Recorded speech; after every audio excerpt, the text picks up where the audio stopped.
Oke, kita lanjutkan. Pada bagian kedua, kita akan mempelajari tentang perbedaan antara kelas dan objek. Kelas bisa disebut dengan cetakan atau template atau blueprint dari sebuah benda. Jika misalnya benda itu adalah sebuah handphone, maka kelas bersifat umum untuk semua handphone. Misalnya handphonenya itu adalah sebuah handphone Android, maka semua kelas itu bersifat sama untuk seluruh handphone Android yang ada. Misalnya saya sebutkan sebuah merek, misalnya untuk sebuah Android, misalnya Android Samsung, maka kelas itu adalah sebuah template dari handphone Samsung.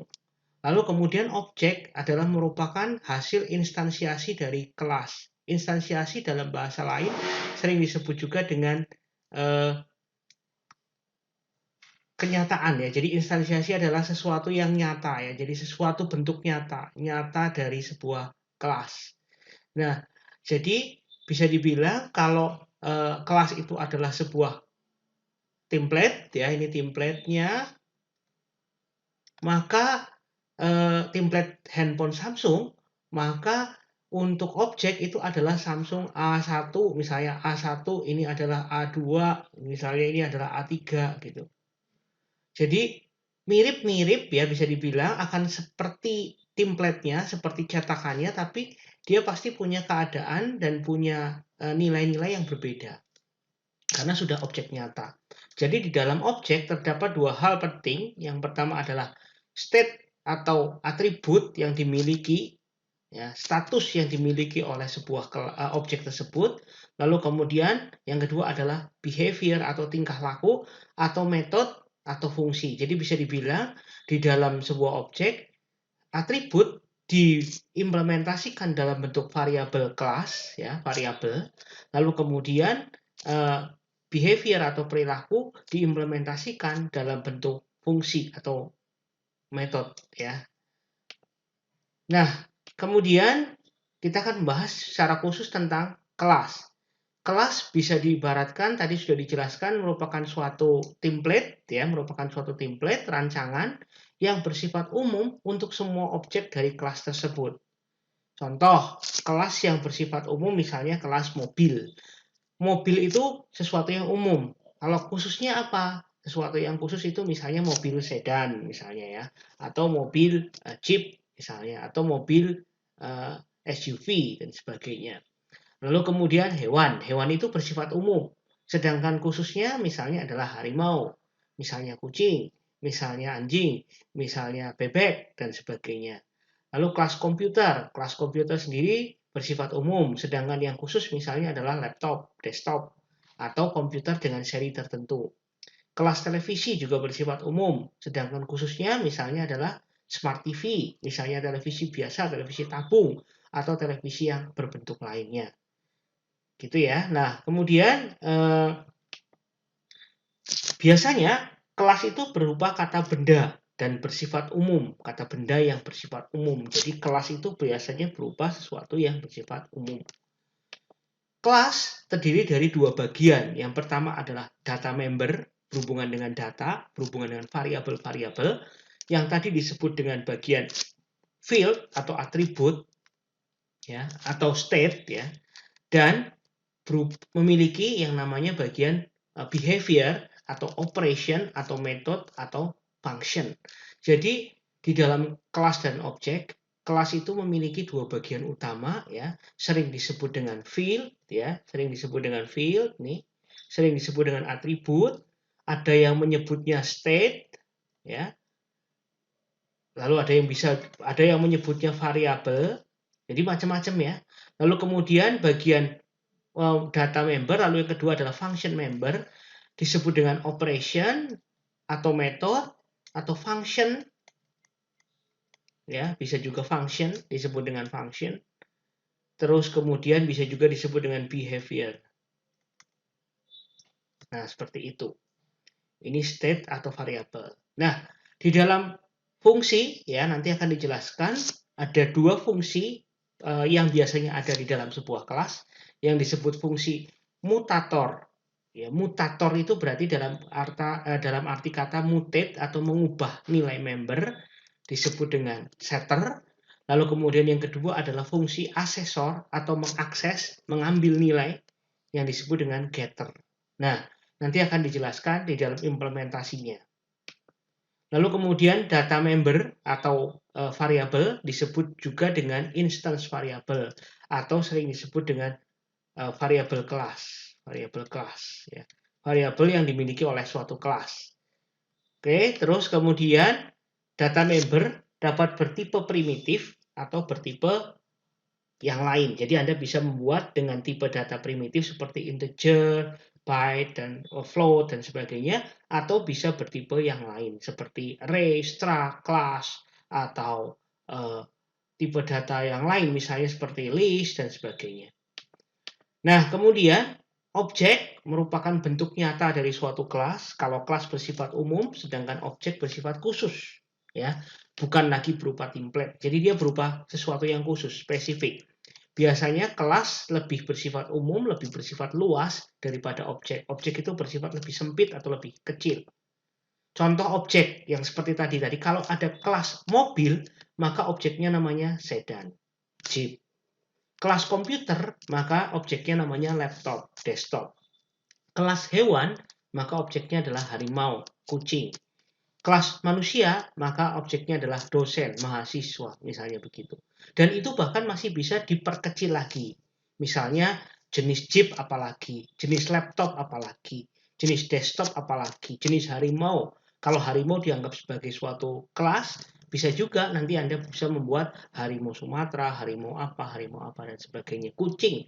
Kalau kucing itu dianggap sebagai kelas, maka objeknya bisa kucing angora, kucing apa, dan sebagainya. Begitu ya. Nah, lalu hubungannya bagaimana antara kelas, objek, dan program? Program ini dalam arti program utama, main program utama kita. Yang jelas, kelas itu dibuat, diciptakan sebagai suatu template, ya kan? Lalu kemudian dari kelas itu dihasilkan, ya bisa dibilang kelas itu dibuat. Lalu ini langkah pertama ya, di kelas itu dibuat. Kelas itu dibuat, ya. Lalu kemudian dia harus tahu bagaimana membuatnya. Jadi kelas itu bagaimana cara membuatnya itu perlu tahu ya, yang disebut dengan konstruksi. Lalu kemudian kondisi awal itu harus diset ya. Suatu kelas itu sebenarnya memori kan, RAM, berada di RAM, sehingga harus diset informasi utamanya. Informasi dari kelas itu apa. Lalu kemudian berupa template objek ya, Ini juga perlu dijelaskan. Lalu kemudian yang berikutnya adalah kelas harus menghasilkan objek, ya kan? Dari kelas itu diciptakanlah objek-objek. Nah, objek-objek itu berupa sesuatu yang nyata. Jadi kalau programnya kita harus membuat kelas, itu pertama, kita harus membuat template-nya, kelasnya. Lalu kemudian dari kelas ini diciptakanlah objek-objek. Anda bisa membuat objeknya lebih dari 1, bisa 3, bisa 10 dari satu kelas ya. Nah, setelah itu program akan berinteraksi dengan apa? Program akan berinteraksi sebenarnya dengan kelasnya untuk menciptakan objeknya. Tapi secara langsung program itu akan berinteraksinya dengan kelas dan objek dua-duanya ya. Jadi dua-duanya bisa dilakukan. Nah, di dalam objek terdapat data member. Data member itu variabel kelas dan fungsi member atau metodenya. Jadi interaksinya terjadi melalui fungsi member. Interaksi antara program dengan kelas itu terjadi melalui fungsi member. Ya, jadi kebanyakan nanti programnya itu akan mengakses fungsi membernya. Oke, terus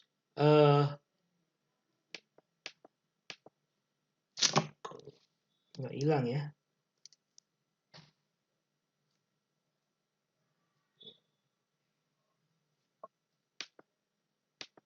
Oke, kita lanjutkan.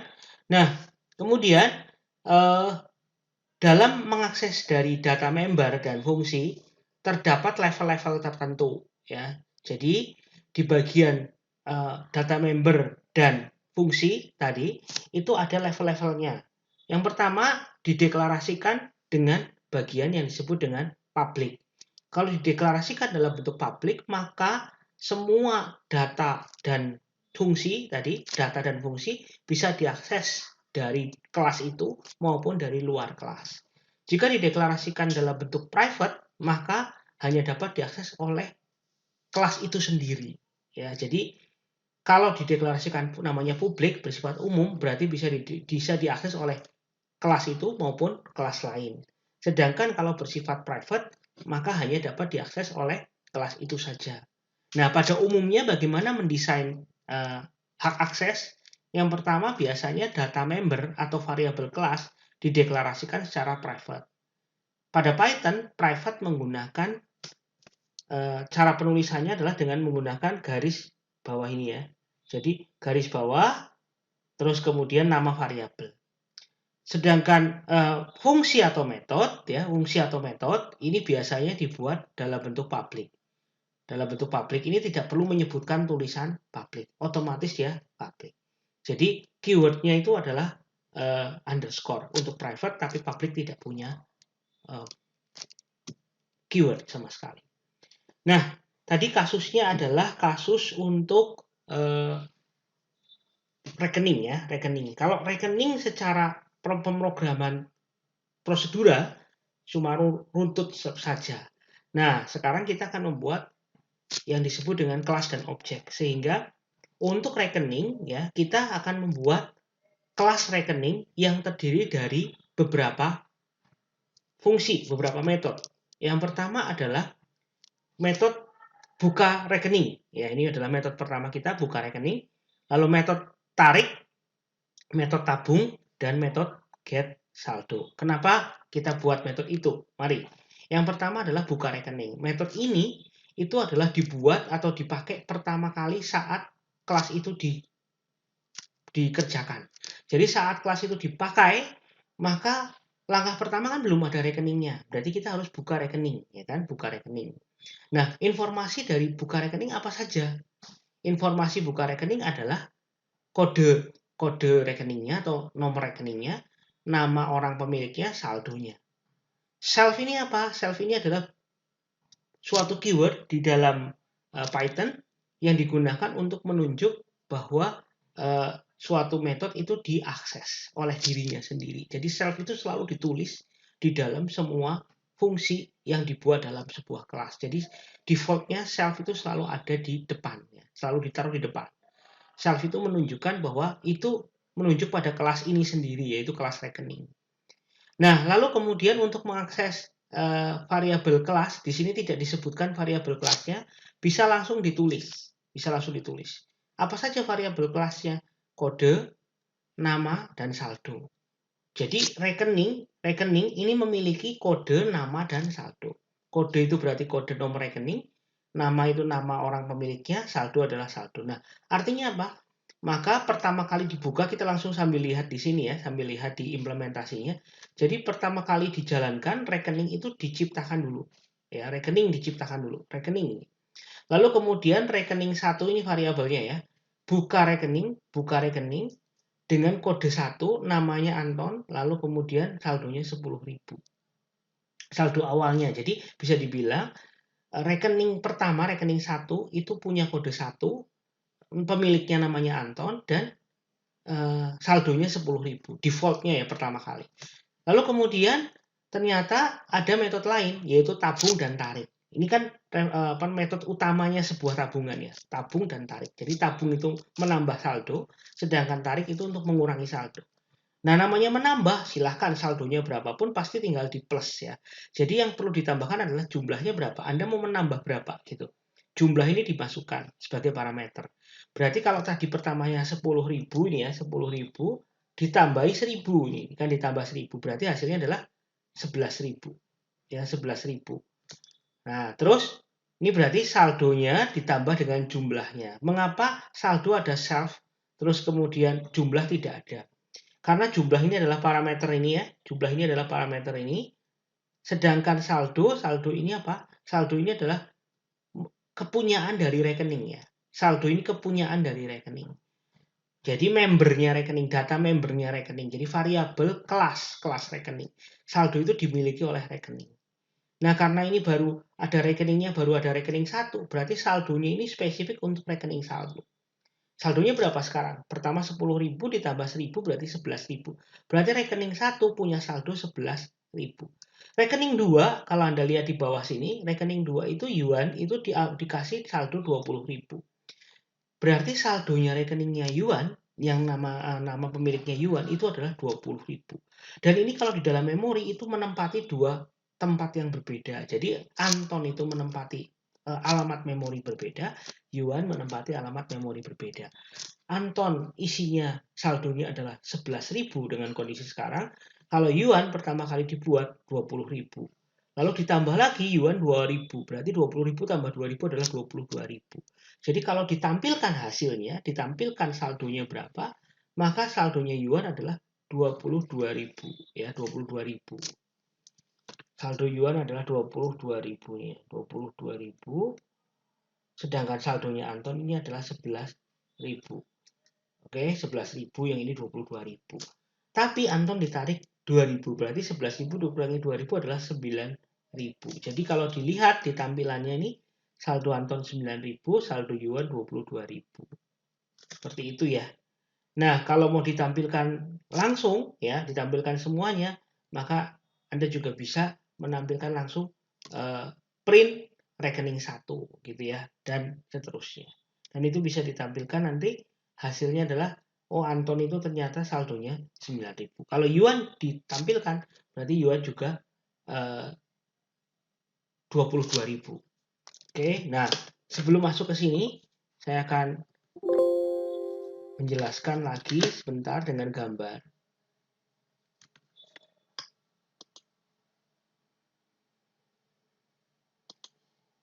Saya akan tambahkan slide ya. Oke, saya akan gambar di sini. Jadi kondisi memorinya seperti apa? Kondisi memorinya ini kalau ada sebuah memori ya, ada dua box. Ya, kondisi box pertama ini adalah rekening 1.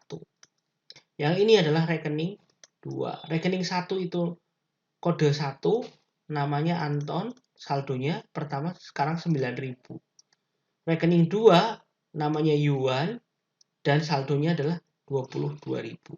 Ini alamatnya berbeda. Ini kalau alamatnya misalnya 01, di sini alamatnya misalnya 02. Artinya variabel ini namanya objek ya. Ini objek. Objeknya namanya rekening 1, ini objeknya namanya rekening 2. Tapi rekening 1 maupun rekening 2 itu berasal dari template, dari sebuah template ya, dari sebuah template kelas yang namanya rekening. Rekening terdiri dari ada kode, terus kemudian ada saldo, dan ada nama pemilik. Lalu metodenya ada tiga ya, ada get saldo, terus kemudian ada tabung, terus kemudian ada tarik. Nah, seperti ini. Jadi rekening 1 maupun rekening 2 itu berasal dari kelas yang sama. Jadi ini template-nya. Sedangkan yang ini adalah objeknya. Ini objeknya. Ini juga objeknya. Ya, jadi objeknya ada dua di dalam memori. Ini memori ya. Memori komputer. Nah, seperti itu. Jadi bisa dibilang template-nya sama, objeknya berbeda nilainya. Ya, nilainya berbeda. Dan ketika Anda mengubah rekening 1 yang berubah hanya rekening 1. Anda mengubah rekening 2 yang berubah hanya rekening 2. Seperti itu. Ini adalah ilustrasi dari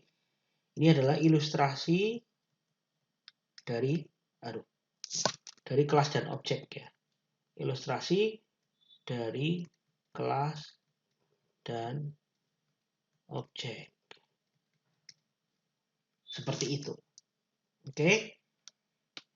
Oke, terus kemudian objek. Kalau kelas mendefinisikan tipe data baru ya, bisa dibilang kelas itu mendefinisikan tipe data rekening ya tadi ya. Jadi kelas yang kita buat itu mendefinisikan tipe data yang namanya rekening, ya kan? Nah, tipe data seperti itu sering disebut dengan abstract data type ya. Abstract data type mendefinisikan data dan fungsi. Mengapa disebut data dan fungsi? Kita lihat kembali. Datanya itu adalah ini nomor, nama, dan saldo. Itu data ya. Fungsinya apa? Fungsinya adalah get saldo, tabung, dan tarik. Jadi sebuah kelas atau sebuah objek terdiri dari dua bagian, yaitu variabel dan fungsi. Ya. Nah, terus ketika suatu variabel bertipe sebuah kelas dideklarasikan, maka sebuah objek akan dibentuk. Jadi proses penciptaannya, ini yang bisa dibilang proses penciptaannya ini, proses dari template dari kelas ini, ya, dari kelas ini dibuat menjadi objek, itu peristiwanya namanya instansiasi. Ya, jadi peristiwa pembuatan dari kelas menjadi objek disebut dengan instansiasi. Oke. Nah, objek sering disebut dengan instance dari kelas. Berarti betul ya. Untuk akses data, ya, baik fungsi private maupun public, biasanya menggunakan operator dot. Nah, nanti kita lihat. Contohnya operator dot itu seperti ini. Ini operator dot. Nah, ini operator titik ya. Ini operator titik. Untuk mengakses metodenya, untuk mengakses atribut maupun metodenya menggunakan dot. Jadi rekening satu dot gitu ya. Nah, itu yang disebut dengan implementasinya. Oke, sintaks umum dari sebuah kelas Python adalah kelas, nama kelas, titik 2. Biasanya nama kelas itu menggunakan huruf besar ya. Jadi ini menggunakan huruf besar. Lalu kemudian deklarasi variabel kalau diperlukan, seperti yang tadi kita lihat di contoh ini, tidak perlu ya deklarasi variabel ya. Tuh, tidak ada variabelnya. Walaupun kita tahu ada 3 variabel, yaitu kode, nama, dan saldo. Ya, di sini tidak perlu ada, tidak harus, jadi ini opsional ya. Ini bisa dibilang opsional. Terus kemudian konstruktor, ini akan dibahas berikutnya. Terus kemudian metode atau metode. Metode itu fungsi ya. Nah, jadi ada 3 bagian. Nah, sekarang kita akan mulai ke coding. Nah, coding yang sederhana. Kita akan membuat kelas sederhana dari Python dengan menggunakan Python. Yang pertama kelasnya kita kasih nama titik. Kelas titik itu apa sih? Ya sebuah kelas titik di sebuah koordinat. Ini koordinat Y, ini sumbu X ya. Jadi misalnya ini 2,2. Nah, kelas titik itu adalah 2,2 ini. Ini kelas titik. Berarti kelas titik atau koordinat ini memiliki atribut apa? Memiliki atribut X-nya berapa dan Y-nya berapa. Ya kan? Nah, ini atribut. Ini atribut. Nah, di dalam kelas sederhana tidak harus ada metode. Tidak harus ada behavior. Tidak perlu. Jadi di sini cuma variabel aja. Ini namanya kelas sederhana ya. Ini kelas sederhana. Nah, terus cara pakainya gimana? Cara pakainya Anda membuat variabel, ya, lalu kemudian sama dengan ini tidak ada, sorry. Ini dihapus ya, tidak ada titik, ini tidak ada new titik. Titik saya sama dengan titik kurung-kurung begitu. Nah, berarti Anda membuat variabel bernama titik saya yang isinya adalah yang berasal dari kelas titik. Lalu kemudian Anda bisa ngeprint titik saya .x dan titik saya .y. Berarti kalau ditampilin berapa hasilnya? Ya 5 dan 3 karena sesuai dengan ini ya, 5 dan 3. Nah, proses sama dengan ini disebut dengan instansiasi. Yang disebut dengan proses pembuatan objek, ya kan? Instansiasi adalah pembuatan objek. Proses ini ngapain? Proses ini mempersiapkan memori, mengisi variabel kelas dengan nilai awal. Jadi, saat dibuat pertama kali titik itu nilainya berapa gitu, ya kan? Memorinya berapa? Tempat yang dipakai di memori itu berapa? Nah, itu dilakukan di dalam proses instansiasi. Yang melakukan siapa? Yang melakukan adalah pemrogramannya. Jadi sudah dipasrahkan sama Python. Kalau di dalam bahasa C dipasrahkan dengan bahasa C atau C++. Di Java juga dipasrahkan oleh mereka. Jadi kalau ditanya titiknya yang mana, kelasnya yang mana? Kelasnya adalah titik. Ini kelasnya. Objeknya yang mana? Objeknya adalah titik saya. Jadi ini adalah kelas, ini adalah objek. Ya. Oke, terus diskusinya sekarang. Kelas titik berarti dia berupa struktur data titik. Jadi kelas dan objek itu termasuk dalam jenis struktur data. Ya, kenapa disebut struktur data? Karena di dalam kelas titik terdiri dari 2 bagian, yaitu data variabelnya, variabel-variabel yaitu x dan y ya, dalam hal ini ya. Ini x dan y, dan operasinya atau metodenya. Ya, metodenya. Nah, ini kita nggak ngerti ya, metodenya ini apa, belum dibuat ya. Metodenya apa? Kalau dilihat dari teorinya ada 2, yaitu getter dan setter. Ya, silahkan dibaca lagi tadi atau dipelajari lagi. Getter itu apa, setter itu apa. Terus kelas titik terdiri dari variabel X dan Y tadi. Nah, pertanyaannya apakah boleh ada variabel lain? Jawabannya ya, boleh. Tapi kan kita lihat kasusnya dulu. Kalau kasusnya titik, apakah titiknya itu berada di 3 dimensi? Kalau titiknya berada di 3 dimensi, mungkin bisa ditambahin Z. Tapi kalau titiknya berada di 2 dimensi, ya tidak bisa ditambah variabel lain. Kalau mau ya ditambahin variabel misalnya nama atau ukuran misalnya. Titik itu berukuran berapa? Kalau di kadang-kadang kalau kita membuat aplikasi seperti Paint ya, pembuat untuk gambar itu kan titiknya bisa tebel, bisa tipis. Nah, itu misalnya ukuran. Lalu kemudian variabel kelas disebut juga dengan bagian data. Jadi variabel kelas itu ini data. Variabel kelas itu adalah bagian data. Pertanyaannya mana bagian operasinya? Bagaimana bagian operasi data? Ya, mana? Tidak ada. Jadi dalam kasus tadi itu tidak ada. Ya, tidak ada. Kenapa tidak ada? Ya, karena kelas sederhana. Nah, pertanyaan berikutnya adalah apakah instansiasi sama dengan inisialisasi? Lihat, ini instan, ya, ini inisialisasi. Jawabannya beda ya, beda. Jadi instansiasi itu proses mempersiapkan memori dari sebuah kelas, salah satunya adalah inisialisasi. Ya, jadi instansiasi apa? Ya, sudah tadi dijelaskan di depan. Instansiasi ini adalah proses mempersiapkan memori termasuk mengisi variabel kelas dengan nilai awal. Jadi mengisi variabel kelas dengan nilai awal disebut dengan inisialisasi. Ya kan, inisialisasi. Inisialisasi ini salah ya, inisialisasi. Nah, seperti itu. Jadi proses mempersiapkan memori plus dengan mengisi variabel awalnya. Nah, ini disebut dengan inisialisasi. Berarti apakah instansiasi sama dengan inisialisasi? Jawabannya beda, tapi instansiasi di dalamnya ada kemungkinan berisi instansiasi di dalamnya ada kemungkinan berisi inisialisasi. Oke. Terus kemudian kita perluas kelas dan objeknya. Kelas titik yang tadinya cuma 2 variabel kelas, hanya X dan Y saja ya. Yang hanya ini sekarang ditambahi 3 operasi atau 3 metode. Ini metode 1, metode 2, metode 3.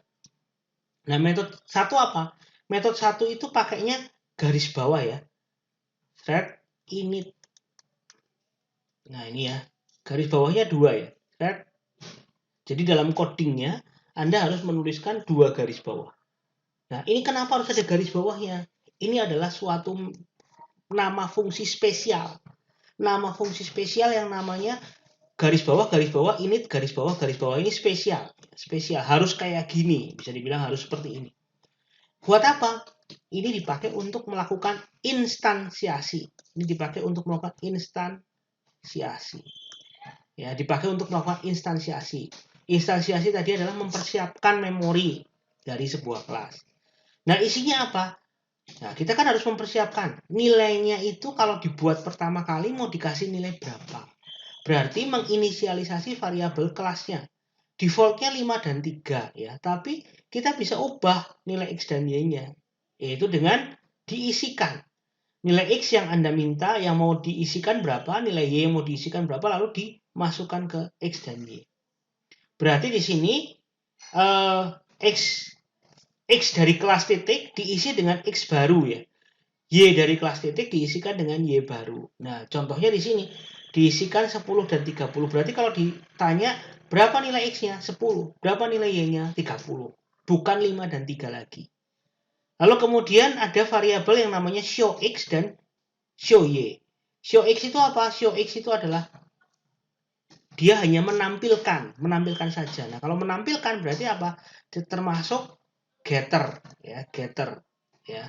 Ini juga getter. Getter itu berarti hanya menampilkan atau sering disebut juga dengan asesor. Ya, asesor. Ini juga disebut dengan asesor. Nah, asesor itu berarti hanya mengambil data. Contohnya apa? Ngeprint apa? Menampilkan variabel ini nilainya berapa sih X-nya, berapa sih Y-nya, seperti itu. Nah, kenapa nggak langsung? Kenapa kok nggak langsung ditampilkan T1.x, T1.y? Nah, ini nanti akan dibahas di belakang bahwa sebuah variabel atau variabel kelas itu sebaiknya dilindungi. Ini merupakan ciri dari object oriented. Ya, next. Oke, ini tadi sudah. Ya. Lalu kemudian kunci self, nih kata kunci self tadi sudah dijelaskan juga di awal. Kunci self itu menunjuk pada diri kelas yang bersangkutan. Berarti self itu artinya ya kelas titik itu. Kenapa harus ditulis? Ya karena Python mewajibkan. Jadi self itu harus paling depan. Jadi walaupun kosong ini kan contohnya kosong ya, tidak ada isinya sama sekali kan. Tidak ada parameternya, tapi tetap harus diisi self. Self itu berarti menunjuk ke kelas titik. Oke, lalu kemudian kita masuk ya. Metode sekarang. Metodenya ada dua metode yaitu showX dan showy. Ya. Nah, metode tersebut disebut dengan asesor. Tadi sudah dijelaskan, asesor berguna untuk mengakses. Mengakses itu berarti untuk mendapatkan nilai, tapi tidak untuk mengubah nilai. Lalu kemudian terdapat metode lain namanya mutator yang mungkin belum ditulis ya di sini ya, belum ada ya. Mutator Anda boleh tambahkan, ini ditambahkan saja, ada set X dan set Y. Bedanya apa? Kalau show itu untuk nampilin, sedangkan kalau set itu untuk mengubah. Maka disebut dengan mutator. Mutator artinya mengubah mutasinya ya, seperti itu. Oke.